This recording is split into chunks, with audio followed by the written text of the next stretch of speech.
มาเราจะเล่าให้ฟังมาดูรีวิวทุกคนคะตอนนี้ไม่รู้ว่าวงการจีนเกิดอะไรกันขึ้นนะคะเรียกว่าสึนามิถล่มอุกกาบาตตกกลางเมืองกันเลยทีเดียวพระศุกร์เข้าพระเสาร์แทรกจ้าจริงๆเนี่ยเราสองคนเนี่ยนะติดตามข่าวมาตลอดนะแต่ว่าไม่เคยมาเล่าแต่จุดนี้คือต้องเล่าแล้วเพราะว่าเรื่องราวเหตุการณ์มันเยอะแยะมากมายวันนี้เราจะมาเล่าเรื่อง5เหตุการณ์หลักที่เกิดขึ้นกับวงการบันเทิงจีนที่ทำเอาแฟนๆของแต่ละคนนั้นเศร้าสลดไปตามๆกันเลยนะมาที่คดีแรกก่อนเลยคดีเจิ้งสวงและจางเหิงเรื่องนี้เนี่ยเรียกว่าเป็น Talk of the Town กันเลยนะคะเจิ้งสวงเนี่ยทุกคนก็รู้จักนะเพราะว่าน้องเขาเป็นนางเอกตัวท็อปเป็นนางเอกของเรื่องเว่ยเว่ยเธอยิ้มโลกละลายนั่นเองคู่กับอย่างนะเรื่องมันก็คือว่าน้องเขาเนี่ยมีแฟนที่เลิกกันไปแล้วแฟนคนนี้ชื่อว่าจางเหิงแล้วแฟนคนนี้กับน้องเขาเนี่ยไปทำการอุ้มบุญเด็กที่อเมริกาทุกคนเพราะว่าทำที่เมืองจีนไม่ได้มันผิดกฎหมายแต่ว่าตอนหลังเนี่ยเลิกกับแฟนคือว่าพอเลิกกันใช่ไหมคะน้องเจิ้งสวงก็เลยพูดไกลๆเหมือนกับว่าอยากจะให้เป็นการยุติการตั้งครรภ์ซึ่งตามสัญญาเนี่ยคือมันก็ทำไม่ได้นะทีนี้พอเลิกกันไปจางเหิงก็เลยเปิดเผยเรื่องนี้มันก็เลยกลายเป็นข่าวเสียหายในวงการตามสัญญาของแบรนด์โฆษณาอะไรก็แล้วแต่เนี่ยคือเขาเขียนไว้เลยนะว่าศิลปินจะต้องทำตัวเป็นแบบอย่างห้ามมีข่าวเสียหายคือเขาไม่สนใจนะว่ามันจะเป็นข่าวร้ายข่าวดีข่าวจริงหรือเปล่าแต่ถ้ามีข่าวเสียหายก็คือทำให้ภาพลักษณ์ของแบรนด์เสียหายเพราะฉะนั้นเนี่ยเจิ้งสวงก็เลยเริ่มจากการถูกปลดแล้วฝั่งจางเหิงก็ค่อยๆทยอยปล่อยคลิปปล่อยรูปปล่อยพวกเท็กซ์ที่คุยกันออกมาในที่สุดเจิ้งสวงก็เป็นคนแรกที่โดนกบว.จีนแบนนะคะปีนี้อย่างเป็นทางการทุกผลงานก็จะถูกเอาออกจากทุกแพลตฟอร์มไปเรียบร้อยนะคะตอนนี้แต่หนักกว่านั้นคือคนเราพอเลิกกันเนี่ยไม่รู้ว่าจางเหิงนะแค้นอะไรนักหนานะก็คือตามแฉทุกเรื่องล่าสุดคือแฉเรื่องสัญญาหยินหยางของละครเรื่องโปเยโปโลเยสัญญาหยินหยางคืออะไรทุกคนสัญญาหยินหยางคือเรื่องที่คุณแม่ฟ้านปิงปิงโดนไปก็คือสมมุติว่าหนังเนี่ยจ้างดารา100 ล้านแต่ว่าทำสัญญาแค่แบบดาราได้เงินแค่20 ล้านและอีก80 ล้านไปซุกไว้แต่นี่เป็นตัวเลขสมมติเนาะการทำสัญญาหยินหยางเนี่ยมันเป็นการพยายามที่จะหลบหนีภาษีไงและอีกอย่างก็คือว่าจริงๆในวงการบันเทิงจีนเขาพยายามจะตั้งเพดานกันเอาไว้นะเพราะว่าเขาก็รู้ไงว่าอาชีพนี้คือเงินมันสะพัดมากเพราะฉะนั้นเนี่ยทางกบว.เขาก็พยายามจะกำหนดว่าไม่ให้มีค่าตัวสูงเกินจริงแต่ในความเป็นจริงมันไม่ใช่แบบนั้นไงทุกคนเจิ้งสวงเนี่ยโดนปรับเป็นเงินทั้งหมด299 ล้านหยวนทุกคนคือมันเท่ากับเงินไทยประมาณ 1,500 ล้านบาทนะแต่ว่าเจิ้งสวงเนี่ยจ่ายไปเรียบร้อยแล้วก็จ่ายภายในกำหนดระยะเวลาก็เลยไม่โดนคดีอาญาแต่ทั้งนี้ทั้งนั้นทั้งหมดที่เกิดขึ้นเนี่ยนะทำให้เจิ้งสวงเนี่ยหมดอนาคตอย่างถาวรไปในวงการเลยนะแล้วก็แทบจะแบบทำอะไรไม่ได้แล้วอย่าเรียกว่าแทบเลยคือทำอะไรไม่ได้แล้วเลย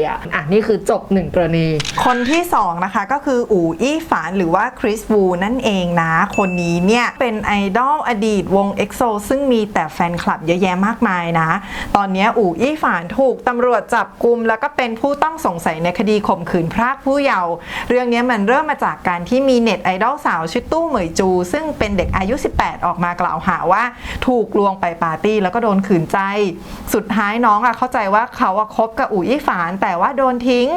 จากคดีนี้เนี่ยอู่อี้ฝานปฏิเสธแถมยังบอกว่าถ้าผิดจริงจะยอมเดินเข้าคุกด้วยตัวเองทีนี้จากการสอบสวนเนี่ยก็กลายเป็นว่าทั้งคู่เนี่ยนะถูกมือดีหัวหมอมาปั่นเรียกเงินจากทั้งสองข้างเรียกว่าแบล็กเมย์ทั้งสองฝ่ายจนในที่สุดก็เลยนำไปสู่การแฉของฝ่ายหญิงตำรวจเนี่ยก็สอบสวนอย่างว่องไวทุกคนแล้วก็พบว่ามีการเชิญชวนเด็กสาวมาปาร์ตี้จริงก็น่าจะทำมาหลายครั้งแล้วจากเหตุการณ์แฉนี้เองทำให้มีผู้หญิงอีกหลายคนนะออกมาเปิดเผยในเน็ตว่าเคยโดนกระทำแบบเดียวกันมันก็เลยนำไปสู่การสืบสวนสอบสวนของตำรวจจนอู่อี้ฝานโดนจับไปในที่สุดในข้อหาข่มขืนพรากผู้เยาว์ตอนนี้บัญชีแอคเคาท์ของทั้งอู่อี้ฝานของสตูดิโอแล้วก็กลุ่มพูดคุยต่างๆก็ถูกระงับเรียกว่าจริงๆเราเนี่ยเป็นคนแรกๆของวงการบันเทิงนะที่บัญชีเวยปัวเนี่ยถูกระงับการใช้งานคดีนี้เนี่ยเรียกว่าทำเอาสาวๆหลายคนร้องไห้แล้วก็จิตตกกันไปเลยนะคะเพราะว่าอู่อี้ฝานเนี่ยก็ลดแล่นอยู่ในวงการมาเป็นเวลานานพอสมควรนะแล้วก็เยอะใช่มีฐานแฟนคลับมากมายและที่สำคัญก็เป็นพระเอกเรื่องบันทึกเป็นจีนโบราณเรื่องแรกที่อู่อี้ฝานแสดงนะแล้วก็แสดงคู่กับหยางจื้อเรื่องนี้จริงๆเราก็รออยู่เหมือนกันเพราะว่าเรารักตั้งแต่อ่านหนังสือแล้วนะก็คิดว่าได้แต่ร้องเพลงรอกันต่อไปค่ะไม่น่าได้ดูแหละจบไปคดีที่2 คดีที่ 3 คือคดีของจางเจ๋อฮั่นที่ต้องเรียกว่ายังไงดีพระสุขเข้าพระเสาแทรกมาก คือเขาโดนขุดรูปที่ไปงานแต่งงานของเพื่อน แต่มันเป็นตั้งแต่เมื่อ3 ปีที่แล้วทุกคนซึ่งจัดที่ศาลเจ้าแล้วก็ยังมีรูปอื่นๆอีกว่าจางเจ๋อฮั่นเนี่ยไปที่ศาลเจ้าอื่นๆประเด็นมันคือที่ศาลเจ้านี้มันเป็นที่ฝังของทหารญี่ปุ่นที่เสียชีวิตจากการรบในกรณีพิพาทที่นานกิงหรือหนานจิงทุกคนซึ่งเรื่องนี้เนี่ยนะมันเป็นเรื่องราวอัปยศอดสูระหว่างประเทศจีนกับประเทศญี่ปุ่นนะสามารถไปศึกษาหาข้อมูลเพิ่มเติมกันได้ก็คือว่าทหารญี่ปุ่นเข้ามาที่จีนไงแล้วก็ทำร้ายผู้หญิงเด็กฆ่าข่มขืนสารพัดซึ่งมันเป็นความเจ็บปวดของคนจีนอย่างมากแล้วเรื่องนี้มันเพิ่งจะผ่านไปแค่70 กว่าปียังไม่ถึง100 ปี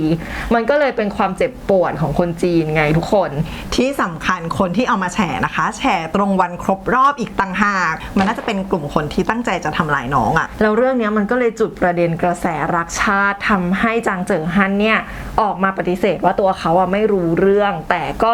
เหมือนกับยังไงอะคนไม่รู้กฎหมายก็ไม่ได้แปลว่าไม่ผิดไงทุกคนก็คือตราหน้าว่าเขาเนี่ยไม่มีความรักชาติอย่างงู้นอย่างนี้เรียกว่าดูเหมือนจะโดนเชือดไก่ให้ลิงดูมากๆเรื่องนี้ทำให้จางเจ๋อฮั่นเนี่ยหมดอนาคตในวงการไปเลยทุกคนแต่ว่าก่อนจะออกไปนะคะฮั่นเกอร์เขาก็ออกมาโพสต์ค่อนข้างดีนะว่าต่อไปนี้เดี๋ยวเขาจะได้ไปทำอะไรที่เขาอยากทำอย่างที่แท้จริงแล้วก็ขอให้ผลงานที่เขาเคยทำได้เป็นแรงบันดาลใจให้คนอื่นต่อไปนะรอดูกันนะว่าเขาจะได้กลับมาไหมจริงๆคนนี้มีสิทธิ์จะได้กลับมาสูงสุดแล้วแต่ว่าต้องรอเวลาเท่านั้นแหละทุกคนจบไปคดีที่3คดีที่4คือเรื่องของเจ้าลี่อิงซึ่งเทียบในทุกคดีแล้วฉันว่ามีความเบาๆน้อยสุดแหละเนื่องจากว่า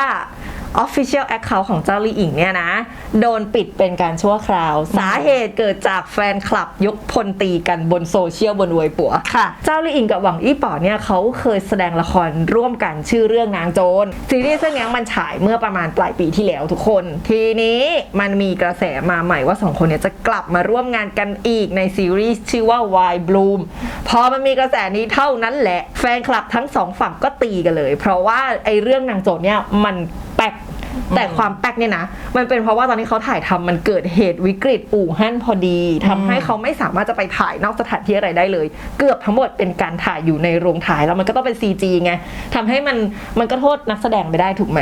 แต่ความแป๊กนี้ก็ทำให้แฟนคลับของแต่ละคนเนี่ยไม่พอใจที่2 คนนี้จะมาเจอกันอีกก็คือตีกันอยู่บนเว็บป่วนนั่นแหละจนลุกลามใหญ่โตจนทำให้สำนักงานบริหารไซเบอร์สเปซของจีนก้าวเข้ามาไล่ลบโพสต์ปิดบัญชีปิดแอคเขาไลฟ์เพจนับเป็นพันรายการเลยนะรวมทั้งแอคเคาท์ของเจ้าลี่อิงก็โดนซัสเพนก็คือปิดชั่วคราวด้วยข้อหาว่ามีการจัดการที่ไม่เหมาะสมอย่างเพียงพอจบคดีที่4ทุกคนไปต่อที่คดีที่5คดีสุดท้ายที่เราจะมาเล่าวันนี้คดีสุดท้ายคือคดีของเจ้าเหวยซึ่งถ้าอายุแค่10นิดๆอาจจะไม่รู้จักนะคะเจ้าเหวยเนี่ยเป็นนางเอกที่โด่งดังมากจากซีรีส์เรื่ององค์หญิงกำมะลอนะทุกคนอยู่ดีๆแอคเคาท์โซเชียลของเขาก็โดนปิดตอนนี้ยังไม่มีการแถลงนะวันที่เราอัดคลิปเนี่ยว่าเกิดจากสาเหตุอะไรชาวเน็ตเนติเซนจีนก็ได้แต่เดากันไปต่างๆนานานะเหตุการณ์หลักๆที่น่าสงสัยว่าจะมีส่วนทำให้เกิดการปิดแอคเคาท์มากที่สุดก็คือคดีปั่นหุ้นของเจ้าเหวยเมื่อหลายปีก่อน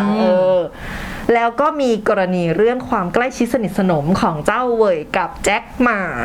หรือเจ้าพ่อ IT Tech ของจีนเพราะว่าแจ็คหม่าเนี่ยนะเคยหายตัวไปซึ่งก็เล่าลือกันว่าโดนรัฐบาลจับตัวไปปรับทัศนคติข้อหาที่วิจารณ์การทำงานของรัฐบาลอย่างรุนแรงและนอกจากนั้นก็ยังมีคดีอื่นๆนู่นนี่นั่นของเจ้าเหวยอีกมากมายนะทุกคนเราก็รอดูกันต่อไปว่าการปิดแอคเคาท์ของเจ้าเหวยนั้นเกิดจากสาเหตุอะไรกันแน่ทั้งนี้ทั้งนั้นทั้งหมดเนี่ยนะอยากจะขอเท้าความไปว่าเมื่อกลางปีที่ผ่านมารัฐบาลจีนเนี่ยนะเขาได้ตั้งไอ้สำนักงานที่พูดถึงเมื่อกี้สำนักงานไซเบอร์สเปซโดยที่เขามีความคาดหวังว่าเขาจะพยายามมาจำกัดจัดการเรื่องในวงการบันเทิงจีนเพราะว่ามองว่าวงการเนี้ยมันมีความฟุ้งเฟ้อแล้วมันก็มีคือคดีนั่นนู่นนี่เกิดมาหลายครั้งแล้วไงแล้วเมื่อเร็วๆนี้เนี่ยมันก็เพิ่งจะมีการประชุมใหญ่ไปนะซึ่งเขาก็เชิญผู้บริ หารเจ้าของไอ้ฉีอี้แล้วก็อีกหลายๆช่องเนี่ยมาพูดคุยนะไอการที่บัญชีเจ้าเหวยเพิ่งจะโดนปิดเนี่ยมันคือหลังจากเหตุการณ์ประชุมเนี้ยไม่กี่วันเท่านั้นนะทุกคนนอกจากนั้นนะคะเขายังมีพูดถึงกรณีของคู่วาย